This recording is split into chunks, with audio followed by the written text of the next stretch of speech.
दोस्तों Xiaomi ने अपनी फेमस सीरीज का Xiaomi 14 अल्ट्रा लॉन्च कर दिया है चाइना के अंदर, जो कि क्वाड कैमरा सेटअप के साथ लॉन्च किया गया है, जिसके अंदर सभी कैमरा 50 मेगापिक्सल के ही है। खैर स्पेसिफिकेशन पे तो मैं जाता नहीं हूँ, लेकिन ये 6,499 युआन का है, यानी कि इंडिया के अंदर आके करीबन 75,000 रुपये तक का हो सकता है। ये जो कॉन्सेप्ट है इनका, ये एक पॉकेट DSLR से आया है इनके दिमाग में कि भैया ये पॉकेट DSLR ही हम यूज़र को दे रहे हैं, जिसके साथ में अगर वो चाहे तो फोटोग्राफी किट भी ले सकता है, जिसके बाद में ये एक पॉकेट DSLR या पॉकेट कैमरा ही बन सकता है, जिसको कहीं भी आप लेके जा सकते हो। दोस्तों आपको मालूम चला होगा कि US made spacecraft of moon पर दोबारा से लैंड कर चुका है, वो भी ऑलमोस्ट 52 साल बाद। मतलब कि आप देख लो कि अपोलो मिशन जब हुआ था 1972 लास्ट था, उस टाइम के बाद में अब ये पहली बार लैंड कर पाए एक प्राइवेट स्पेस एजेंसी के द्वारा, जो कि इंट्यूटिव मशीन्स करके है। लेकिन वो लैंड नहीं कर पाते क्योंकि उनका जो लेजर रेंज फाइंडर था वो काम नहीं कर रहा था, तो उनको आइडिया ही नहीं था कि कहाँ पर प्लेन जगह है, कहाँ पर लैंड कर सकते हैं, तो वो कहीं भी लैंड कर जाते। लेकिन यहाँ पर नासा ने एक्चुअली में इनकी मदद करी थी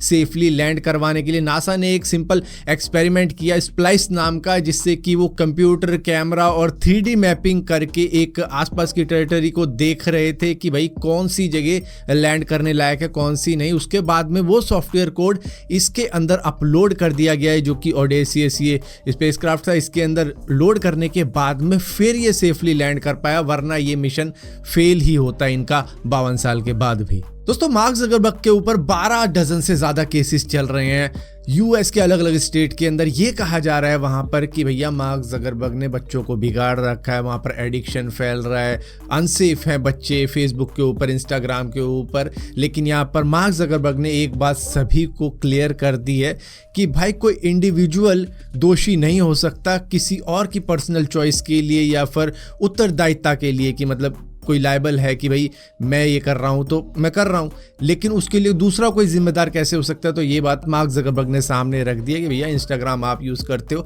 अब आप उसमें रील देखे जा रहे हो सुबह से शाम तक, तो उसमें मेरी कोई गलती नहीं है। यहाँ पर मीम्स फैले हुए हैं, ये तो खैर मैं आपको बता रहा हूँ कि वहाँ पर मीम्स फैले हुए हैं। ज़्यादातर आप चीज़ें देखते होंगे 30 सेकेंड के लिए, और वो करते करते स्वाइप करते करते आप दिन से रात कर देते हो। तो यहाँ पर भैया गलती आपकी है।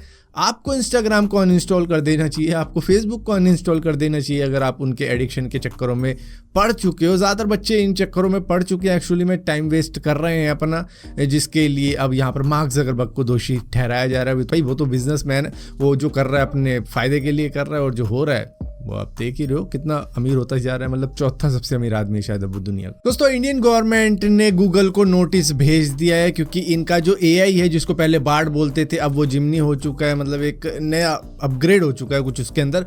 तो उसने मोदी जी के बारे में कुछ बातें बोल दी होंगी जो कि गवर्नमेंट को अच्छी नहीं लगी, जो कि उनको लगी ये फॉल्स न्यूज़ है, ये मिसगाइड किया जा रहा है। तो उन्होंने सीधा ही यहाँ पर नोटिस भेज दिया है गूगल को कि अपने AI को अपनी हद के अंदर रखो, वरना आपके ऊपर लीगल कार्रवाई की जा सकती है। जिस तरीके की बातें ये कर रहा है उनको रेक्टिफाई किया जाना चाहिए और उसको फिक्स करना चाहिए, गलत सलत मिस इन्फॉर्मेशन नहीं फैलानी चाहिए। दोस्तों रशिया से कई सारे इंडियंस की वीडियो सामने आ रही है जो कि रशियन आर्मी में ज्वाइन हो रखे हैं। हालांकि वो होना नहीं चाहते थे उस तरीके से, लेकिन क्योंकि कई सारे ऐसे अब यूट्यूबर आ चुके हैं जो कि रशिया भेज रहे हैं लोगों को, वो ट्रैवल एजेंट बने हुए हैं। बेसिकली वो कह रहे हैं कि हम आपकी जॉब लगवा देंगे। मैं रशिया आया था जॉब करने के लिए एजेंट के थ्रू। रशिया आने के बाद वो हमको आर्मी में डाल दिया और 3-4 लाख रुपए लेके वो लोगों को रशिया भेजते हैं, जबकि रशिया का टूरिस्ट वीज़ा सिर्फ $40 का और वहाँ का प्लेन का खर्चा आपका 18 से 20 हज़ार रुपये का होता है। लेकिन ये 3-4 लाख रुपए ले लेते हैं कि भैया हमारी पूरी सेटिंग हो रखी है। क्योंकि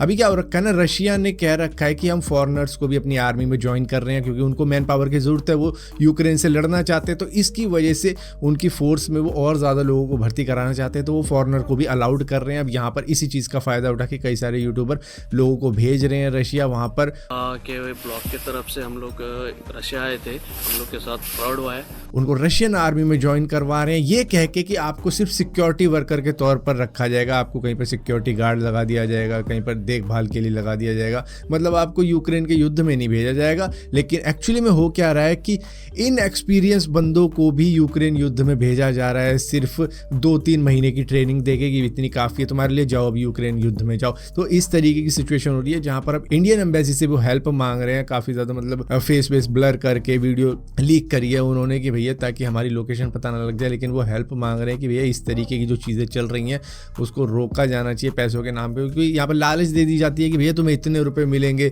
आप रशियन आर्मी ज्वाइन कर दो, और आपको करना भी कुछ नहीं, आपको यूक्रेन से लड़ना कुछ नहीं। जिस बंदे ने गन भी नहीं उठाई वो भी 3 महीने में गन उठा के कह रहा है कि भाई जा भाई तू वहां पे जाके युद्ध कर। तो इस तरीके की सिचुएशन इनके साथ में हो रही है, और जब ये कह रहे हैं कि भैया हमें नहीं लड़ना है, हमें नहीं करना, हमें घर जाना है, क्योंकि अब रशियन लैंग्वेज में कॉन्ट्रैक्ट साइन होता है जिसकी वजह से वो वहाँ पे एक तरीके से फंस से गए हैं। मैं अपनी जान बचाकर बड़ी मुश्किल से भागा हूँ, ग्रेनेड, आर्टिलरी, हर चीज वहाँ पे गिर रही थी। हमारे पास 0% एक्सपीरियंस। दोस्तों व्हाट्सएप अब आपकी प्रोफाइल पिक्चर को भी सिक्योर करने के लिए एक ऐसी अपडेट लेके आने वाला है जिसके बाद में कोई भी बंदा किसी की भी प्रोफाइल पिक्चर का स्क्रीनशॉट नहीं ले सकते, क्योंकि अभी क्या होता है कि आपके कॉन्टैक्ट में कोई बंदा है भी नहीं, या फिर आपने उसे ऐसे ही ऐड किया, उसके बाद में गए उसके व्हाट्सएप के ऊपर, उसकी प्रोफाइल पे क्लिक किया, उसकी पिक्चर को स्क्रीनशॉट लिया, उसके बाद में डिलीट कर दिया। तो इस तरीके की चीज़ें हो जाती हैं, कई सारे मिसयूज़ कर सकते हैं किसी की पिक्चर को, तो उसकी वजह से स्क्रीनशॉट लेना ही बंद करने वाला है व्हाट्सएप बहुत ही जल्द।